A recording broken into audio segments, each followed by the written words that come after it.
दोस्तों नमस्कार, स्वागत करती हूँ आपका एक बार फिर से अपने इस चैनल में। आप सुन रहे हैं मुंशी प्रेमचंद की कहानियों के संग्रह में से कुछ कहानियाँ। आज जिस कहानी को लेकर मैं हाजिर हुई हूँ उसका शीर्षक है इज्जत का खून। आइए इस कहानी को विस्तार से सुनते हैं। कहानी को पूरा अंत तक सुनिएगा। कहानी अच्छी लगे तो लाइक और शेयर करना बिल्कुल ना भूलिएगा। साथ ही साथ चैनल में अगर पहली बार जुड़े हैं तो चैनल को सब्सक्राइब करना भी ना भूलिएगा। आइए सुनते हैं कहानी इज्जत का खून। मैंने कहानियों और इतिहासों में तकदीर के उलटफेर की अजीबोगरीब दास्तानें पढ़ी हैं। शाह को भीख मंगा और भीख मंगे को शाह बनते देखा है। तकदीर एक छिपा हुआ भेद है। गलियों में टुकड़े चुनती हुई औरतें सोने के सिंहासन पर बैठ गई और वे ऐश्वर्य के मतवाले जिनके इशारे पर तकदीर भी सिर झुकाती थी, आन की शान में चील कौओं का शिकार बन गई हैं। पर मेरे सर पर जो कुछ बीती उसकी नज़ीर कहीं नहीं मिलती।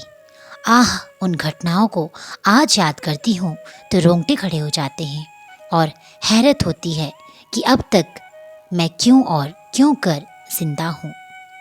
सौंदर्य लालसाओं का स्रोत है। मेरे दिल में क्या लालसाएं न थी, पर आह, निष्ठुर भाग्य के हाथों में मिटी। मैं क्या जानती थी कि वह आदमी जो मेरी एक एक अदा पर कुर्बान होता था, एक दिन मुझे इस तरह जलील और बर्बाद करेगा। आज 3 साल हुए जब मैंने इस घर में कदम रखा। उस वक्त ये एक हरा भरा चमन था। मैं इस चमन की बुलबुल थी। हवा में उड़ती थी, डालियों पर झेंकती थी, फूलों पर सोती थी। सईद मेरा था और मैं सईद की थी। पर संगमरमर के हौज के किनारे हम मोहब्बत के पास से खेलते थे। तुम मेरी जान हो, मैं उनसे कहती थी। तुम मेरे दिलदार हो। हमारी जायदाद लंबी चौड़ी थी। ज़माने की कोई फिक्र, जिंदगी का कोई गम न था। हमारे लिए जिंदगी शारीरिक आनंद एक अनंत चाह और बाहर का तिलस्म थी, जिसमें मुरादें खिलती थी और खुशियाँ हंसती थी। ज़माना हमारी इच्छाओं पर चलने वाला था। आसमान हमारी भलाई चाहता था और तकदीर हमारी साथी थी। एक दिन सईद ने आकर कहा, मेरी जान, मैं तुमसे एक विनती करने आया हूँ। देखना इन मुस्कुराते हुए होठों पर इनकार का हर्फ न आए। मैं चाहता हूँ कि अपनी सारी मलकियत, सारी जायदाद तुम्हारे नाम चढ़वा दूँ। मेरे लिए तुम्हारी मोहब्बत काफ़ी है। यही मेरे लिए सबसे बड़ी नेमत है। मैं अपनी हकीकत को मिटा देना चाहता हूँ। चाहता हूँ कि तुम्हारे दरवाजे का फ़कीर बनकर रहूँ। तुम मेरी नूर जहाँ बन जाओ। मैं तुम्हारा सलीम बनूंगा और तुम्हारी मूंगे जैसी हथेली के प्यालों पर उम्र बसर करूँगा। मेरी आंखें भर आई। खुशियाँ चोटी पर पहुँचकर आंसू की बूंद बन गई। पर अभी पूरा साल भी न गुजरा था कि मुझे सईद के मिजाज में कुछ तब्दीली नजर आने लगी। हमारे दरमियान कोई लड़ाई झगड़ा या बदमज़गी न हुई थी, मगर अब वह सईद न था जिसे एक लम्हे के लिए भी मेरी जुदाई दूभर थी। वह अब रात की रात गायब रहता। उसकी आंखों में प्रेम की वे उमंग न थी, न अदाओं में वह प्यास, न मिजाज में वह गर्मी। कुछ दिनों तक इस रूखेपन ने मुझे खूब रुलाया। मोहब्बत के मज़े याद आकर मुझे तड़पा देते। मैंने पढ़ा था कि प्रेम अमर होता है।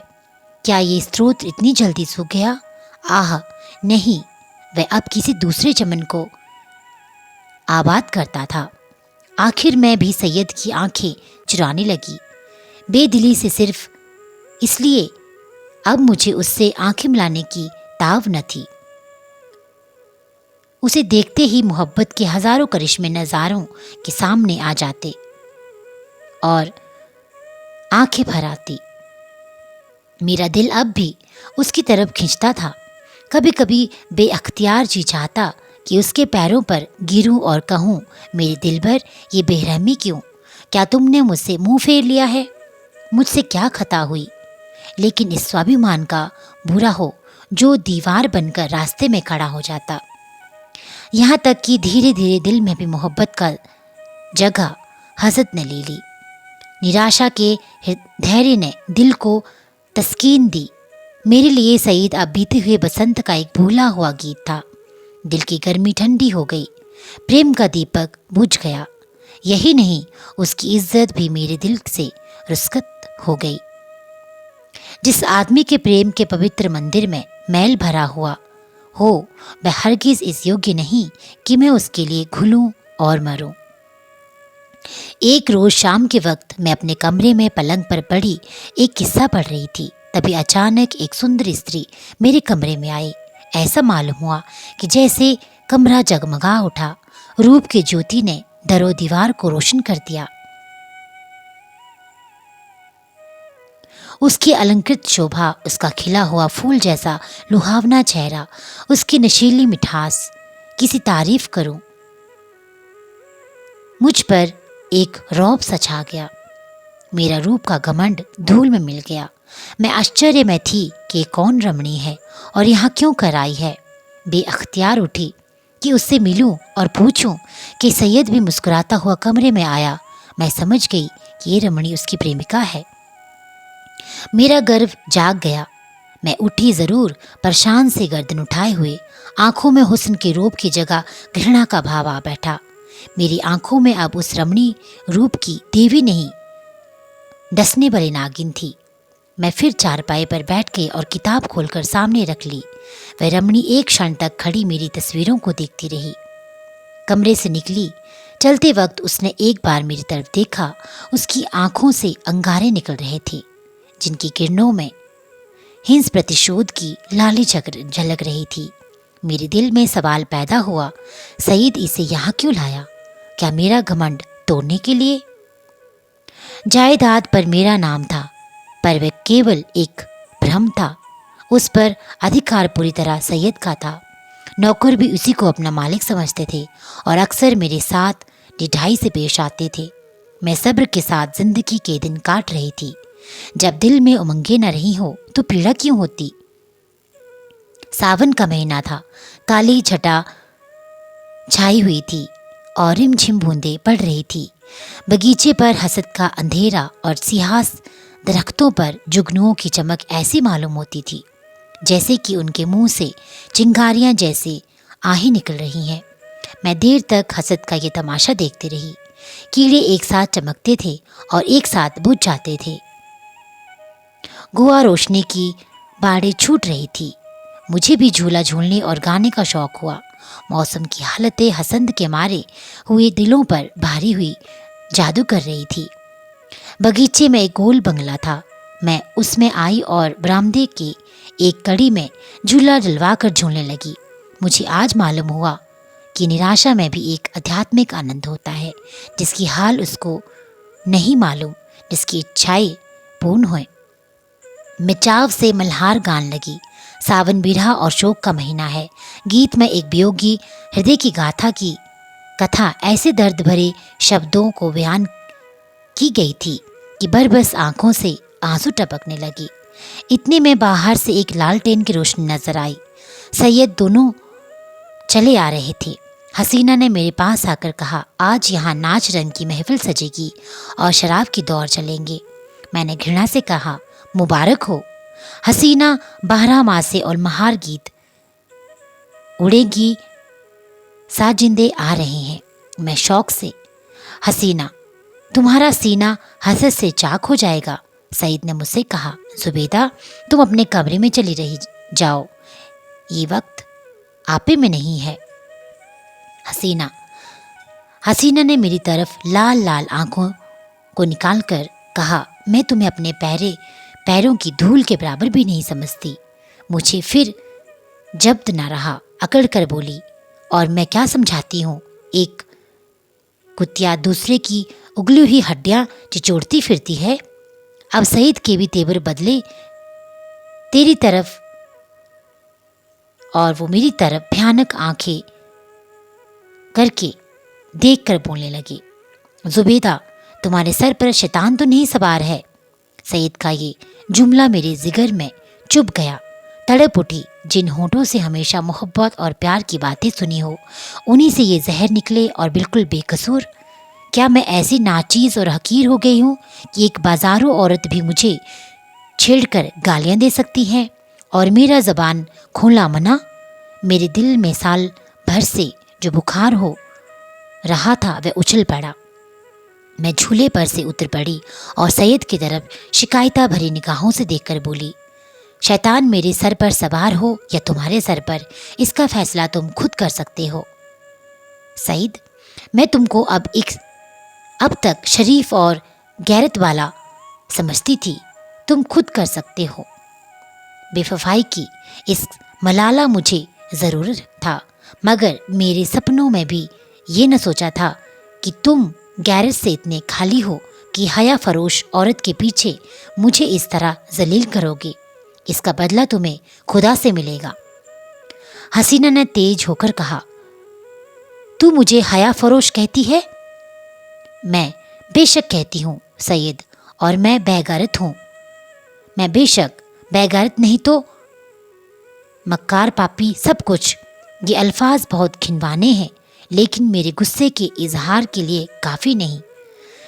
मैं ये बातें कह रही थी कि यकायक सैयद के लंबे तगड़े हट्टे कट्टे नौकर ने मेरी दोनों बाहें पकड़ ली और पलक मारते भर में हसीना ने मुझे झूले की रस्सियां उतार कर मुझे बरामदे के एक लोहे के खंभे से बांध दिया। इस वक्त मेरे दिल में क्या ख्याल आ रहे थे याद नहीं, पर मेरी आंखों के सामने अंधेरा छा गया था। ऐसा मालूम होता था कि ये तीनों इंसान नहीं, यमदूत है। गुस्से की जगह दिल में डर समा गया था।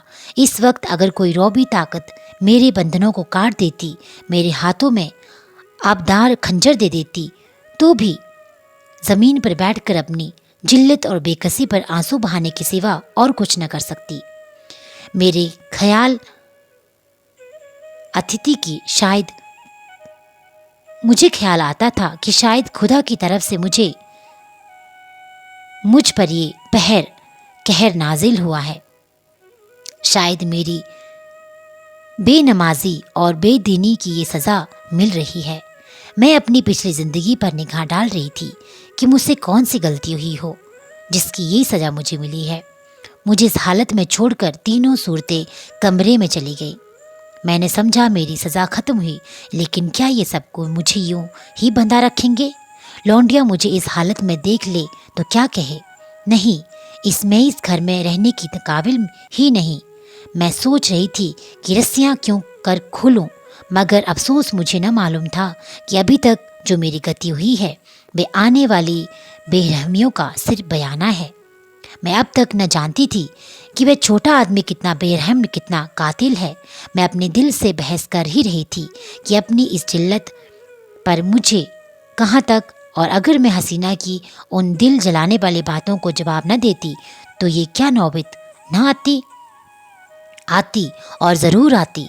वह काली नागिन मुझे डसने का इरादा करके चली थी, इसलिए उसने ऐसे दिल दुखाने वाले लहजे से ही बात शुरू की थी। मैं गुस्से में आकर उसको लान तान करूं और उसे मुझे जलील करने का बहाना मिल जाए। पानी जोर से बरसने लगा। बुछारों से मेरा सारा शरीर तर हो गया था। सामने गहरा अंधेरा था। मैं कान लगाए सुन रही थी कि अंदर क्या मिसकोट हो रही है, मगर मेह की सनसनाहट के कारण आवाज़ें साफ न सुनाई देती थी। इतने लालटेन फिर से बरामदे में आई और तीनों उरावनी सूरतें फिर सामने आकर खड़ी हो गई। उन डरावनी सूरतों ने मुझे देखना शुरू किया। अब कि उस खून परी के हाथों एक पतली सी कमची थी। उसके तेवर देखकर मेरा खून सर्द हो गया। उसकी आंखों में एक खून पीने वाली दहशत, एक कातिल पागलपन दिखाई दे रहा था।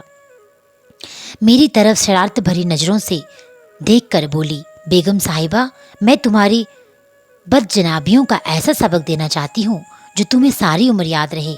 और मेरे गुरु ने बतलाया है कि कमची से ज़्यादा देर तक ठहरने वाला और कोई सबक नहीं होता। ये कहकर उस सालिम ने मेरी पीठ पर एक कमची जोर से मारी। मैं तिलमिलाई कि पीठ से पराग की चिंगारियाँ रखती। मुझसे जब्त न हो सका। माँ बाप ने कभी फूल की छड़ी भी न मारी थी। जोर से चीखे मार मार कर रोने लगी। स्वाभिमान, लज्जा सब लुप्त हो गई। कमची की डरावनी और रोशन असलियत के सामने और भावनाएं गायब हो गई थी। उन हिंदू देवियों के दिल शायद लोहे के होते होंगे जो अपनी आन पर आग में कूद पड़ती थी। मेरे दिल पर तो इस दिल पर जो इस वक्त ख्याल छाया हुआ था कि इस मुसीबत से क्यों कर छूटा जाए। सईद तस्वीर की तरह खामोश पड़ा था। मैं उसकी तरफ फरियाद की आंखें देख रही थी। बड़ी विनती के स्वर से बोली, सैयद, खुदा के लिए मुझे इस जालिम से बचाओ। मैं तुम्हारे पैरों पे पड़ती हूँ। खुदा के लिए मुझे जहर दे दो, खंजर से गर्दन काट लो, लेकिन ये मुसीबत सहने की मुझ में ताव नहीं। उन दिल जोइयों को याद करो, मेरी मोहब्बत को याद करो। उसी के सदके इस वक्त मुझे इस अजाब से बचाओ। खुदा तुम्हें इसका इनाम दे। सईद इन बातों से कुछ पिघला। हसीना की तरह डरी हुई आंखों से देखकर बोला, जरीना, मेरे कहने से अब जाने दो। मेरी खातिर से इस पर रहम करो। जरीना तेवर बदल कर बोली, तुम्हारी खातिर से सब कुछ कर सकती हूँ, गालियाँ नहीं बर्दाश्त कर सकती। सईद, क्या अभी तुम्हारे ख्याल में गालियों की काफ़ी सज़ा नहीं हुई? जरीना, तब तो आपने मेरी इज्जत की खूब कदर की। मैंने रानियों से चिलमचियाँ उठवाई हैं। ये बेगम साहिबा है, किस ख्याल में मैं इसे अगर कुछ छुरी से काटूं तब भी इसकी बदजबानियों की काफ़ी सज़ा ना होगी। सैयद, मुझसे अब इस जुल्म को देखा नहीं जाता। जरीना, आंखें बंद कर लो। सैयद, जरीना, गुस्सा न दिलाओ, मैं कहता हूँ अब इसे माफ़ करो। जरीना ने सैयद को ऐसी हिराकत भरी आंखों से देखा। वह उसका गुलाम है, जाने उस पर उसने क्या मंत्र मार दिया था कि उसमें खानदानी गैरत और बढ़ाई और इंसानियत का ज़रा भी एहसास बाकी न रहा था। मैं शायद उसे गुस्से जैसे जज्बे के काबिल ही न समझती थी। हुलिया पहचानने वाले कितनी गलतियां करते हैं, क्योंकि दिखाई कुछ पड़ता है, अंदर कुछ होता है। बाहर से ऐसे सुंदर रूप के पर्दे और इतनी बेरहमी, इतनी निष्ठुरता। कोई शक नहीं, रूप हुलिया पहचानने की विद्या का दुश्मन है। बोली, अच्छा, तो अब मुझको गुस्सा आने लगा। क्यों ना हो, आखिर निकाह तो आपने बेगम से ही किया है। मैं तो हया फरोश कुतिया ही ठहरी। सैयद, तुम ताने देती हो, मुझसे ये खून नहीं देखा जाता। जरीना, तो ये कमची हाथ में ले लो और इसे गिन कर 100 लगाओ, गुस्सा उतर जाएगा, इसका यही इलाज है। जरीना, फिर वही मजाक। जरीना, नहीं, मैं मजाक नहीं करती। सईद ने कमची लेने को हाथ बढ़ाया, मगर मालूम नहीं जरीना को क्या शुबा पैदा हुआ। उसने समझा शायद वह कमची को तोड़ कर फेंक देगा। कमची हटा ली और बोली, अच्छा, मुझसे ये दगा तो लो, अब मैं ही हाथों की सफाई दिखाती हूँ। ये कहकर उसने बेदर्दी से मुझे बेतहाशा कमचियाँ मारना शुरू कर दी। मैं दर्द से ऐंठ ऐंठ कर चीख रही थी। उसके पैरों पड़ती, मिन्नतें करती, अपने किए पर शर्मिंदा हुई, दुआएं देती थी, पीर और पैगंबर का वास्ता देती थी, पर उस कातिल को ज़रा भी रहम ना आता था। सईद काट के पुतले की तरह दर्द सितम का नज़ारा आंखों से देख रहा था और उसको जोश ना आता था। शायद मेरा बड़े से बड़े दुश्मन भी मेरे रोने धोने पर तरस खाता। मेरी पीठ छिलकर लहूलुहान हो गई, जख्म पड़ते थे, हर एक चोट आग के शोले की तरह बदन पर लगती थी। मालूम नहीं उसने मुझे कितनी दर्दें दी, यहाँ तक कि कमची को मुझ पर रहम आ गया। मैं फट कर टूट गई, लकड़ी का कलेजा फट गया, मगर इंसान का दिल न पिघला। मुझे इस तरह जलील और तबाह करके तीनों खबीस रूहें वहाँ से रुखसत हो गई। सईद के नौकर ने चलते वक्त मेरी रस्सियाँ खोल दी। मैं कहाँ जाती, उस घर में क्यों कर कदम रखती। मेरा सारा जिस्म नासूर रहा था, लेकिन दिल नके फफोले उसमें कहीं ज्यादा जानलेवा थे। सारा दिन फफोलों से भर उठा, अच्छी भावनाओं के लिए भी जगह बाकी न थी। उस वक्त मैंने किसी अंधे को कुएं में गिरते देखती तो मुझे हंसी आती, किसी यातिम का दर्दनाक रोना सुनती तो उसका मुंह चिढ़ाती। दिल की हालत में एक ज़बरदस्त इनकलाब हो गया था। मुझे गुस्सा न था, गम न था, मौत की आरजू न थी, यहाँ तक कि बदला लेने की भावना न थी। उस तन्हाई जिल्लत ने बदला लेने की इच्छा को भी ख़त्म कर दिया था। हालांकि मैं चाहती तो कानून कानूनन सैयद को शिकंजे में ला सकती थी, उसे दाने दाने के लिए तरसा सकती थी, लेकिन ये बेइज्जती, ये आबुराई, ये पामाली बदले के ख्याल दायरे से बाहर थी। बस सिर्फ एक चेतना बाकी थी और वह अपमान की चेतना थी। मैं हमेशा के लिए जलील हो गई थी। क्या ये दाग किसी तरह मिट सकता था? हरगिज नहीं।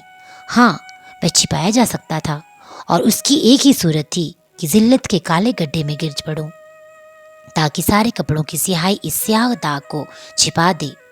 क्या इस घर के ब्यावान अच्छा नहीं जिसके पैंदे में एक बड़ा छेद हो गया हो? इस हालत में यही दलील मुझ पर छा गई। मैंने अपनी तबाही को और भी मुकम्मल, अपनी जिल्लत को और भी गहरा, अपने वाले काले चेहरे को और भी काला करके पक्का इरादा कर लिया था। रात भर मैं वहीं पड़ी रही, दर्द से कराती और कभी इन्हीं ख्यालात में उलझी रही। ये घातक इरादा हर क्षण मजबूत से भी मजबूत हो जाता था। घर में किसी ने भी खबर न ली।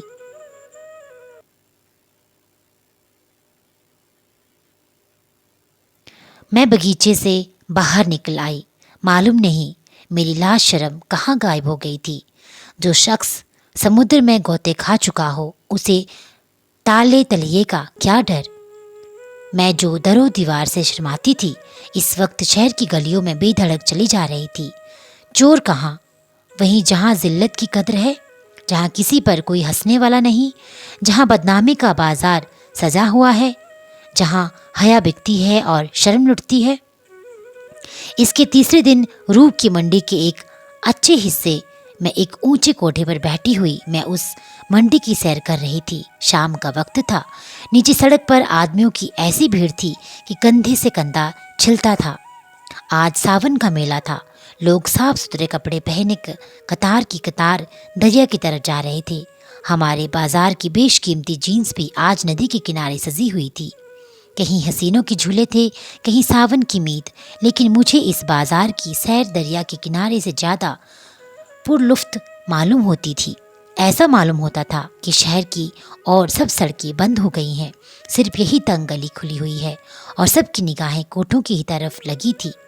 गोवा वे ज़मीन पर नहीं चल रहे, हवा में उड़ना चाहते हैं। हाँ, पढ़े लिखे लोगों को मैंने इतना बेधड़क नहीं पाया। वह भी घूरते थे, मगर कनखियों से। अधेड़ उम्र के लोग सबसे ज़्यादा बेधड़क मालूम होते थे। शायद उनकी मंशा जवानी के जोश को जाहिर करना था। बाजार क्या था? एक लंबा चौड़ा थिएटर था। लोग हंसी दिल लगी करते थे, लुत्फ उठाते हसीनों को सुनाने के लिए। मुंह की दूसरी तरफ था, निगाह किसी दूसरी तरफ। बस भांडों और नकालों की मजलिस थी। यकयक सैयद की फिंटन नजर आई। मैं रऊस पर कई बार सैर कर चुकी थी। सईद अच्छे कपड़े पहने अकड़ा हुआ बैठा था। ऐसा सजीला बांका जवान सारे शहर में न था। चेहरे मोहरे से मर्दानापन बरसता था। उसकी आंखें एक बार मेरे कोठे की तरफ उठी और नीचे झुक गई। उसके चेहरे पर मुर्दनी सी छा गई, जैसे किसी जहरीले सांप ने काट लिया हो। उसने कोचवान से कुछ कहा। दम के दम मैं फिटन हवा में हो गई। इस वक्त उसे देखकर मुझे जो द्वेषपूर्ण प्रसन्नता हुई, उसके सामने उस जानलेवा दर्द की कोई हकीकत न थी। मैंने जलील होकर उसे जलील कर दिया। यह कटार कमचियों से कहीं ज्यादा तेज थी। उसकी हिम्मत न थी अब मुझसे आंख मिला सके। नहीं, मैंने उसे हरा दिया, उसे उम्र भर के लिए कैद में डाल दिया। इस काल कोठरी से अब उसका निकलना गैर मुमकिन था, क्योंकि उसे अपने खानदान के बड़प्पन का घमंड था। दूसरे दिन भोर में खबर मिली, किसी कातिल ने मिर्जा सईद का काम तमाम कर दिया। उसकी लाश उसी बगीचे के गोल कमरे में मिली। सीने में गोली लग गई थी। 9 बजे दूसरी खबर सुनाई दी, जरीना को भी किसी ने रात के वक्त कत्ल कर डाला था। उसका सर तन से जुदा कर दिया था। बात को जांच पड़ताल से मालूम हुआ कि दोनों वारदातें सईद के ही हाथों हुई। उसने पहले जरीना को अपने मकान पर कत्ल किया, तब उसने घर आकर अपने सीने में गोली मारी। इस मर्दाना गैरमंदी ने सईद की मोहब्बत मेरे दिल में ताज़ा कर दी। शाम के वक्त मैं अपने मकान पर पहुंच गई। अभी मुझे यहाँ से गए हुए कुछ 4 दिन गुजरे थे, मगर ऐसा मालूम होता था कि वर्षों बाद आई हूँ। दरो दीवार पर हसरत छाई हुई थी। मैंने घर में पांव रखा तो बरबस सईद की मुस्कुराती हुई सूरत आंखों के सामने आकर खड़ी थी। वही मर्दाना हुस्न, वही बांकपन, वही मनोहार की आंखें। बेअख्तियार मेरी आंखें भर आई और दिल में एक ठंडी आह निकल आई। गम इसका न था कि सईद ने क्यों जान दे दी, नहीं, उसकी मुजरिमाना बेहसी और रूप के पीछे भागना, इन दोनों बातों को भी मैं मरते दम तक माफ न करूंगी। गम ये था कि ये पागलपन उसके सर पे क्यों समाया। इस वक्त दिल की जो कैफियत है उसे मैं समझती हूँ कि कुछ दिनों में सईद की बेवफाई और बेरहमी का घाव भर जाएगा। उसकी जिल्लत की याद भी शायद मिट जाए, मगर उसकी चंद रोज़ा मोहब्बत का नक्श बाकी रहेगा और ये सही मेरी ज़िंदगी का सहारा है। तो दोस्तों, ये थी मुंशी प्रेमचंद की लिखित कहानी जिसका शीर्षक था इज्जत का खून। उम्मीद करती हूँ आपको ये कहानी अच्छी लगी होगी। ऐसी अन्य कहानियाँ सुनने के लिए इस चैनल के साथ जुड़े रहिए। चैनल को लाइक कीजिए, सब्सक्राइब कीजिए और शेयर करना वीडियो को बिल्कुल ना भूलिएगा। आपका दिन शुभ हो। हर हर महादेव।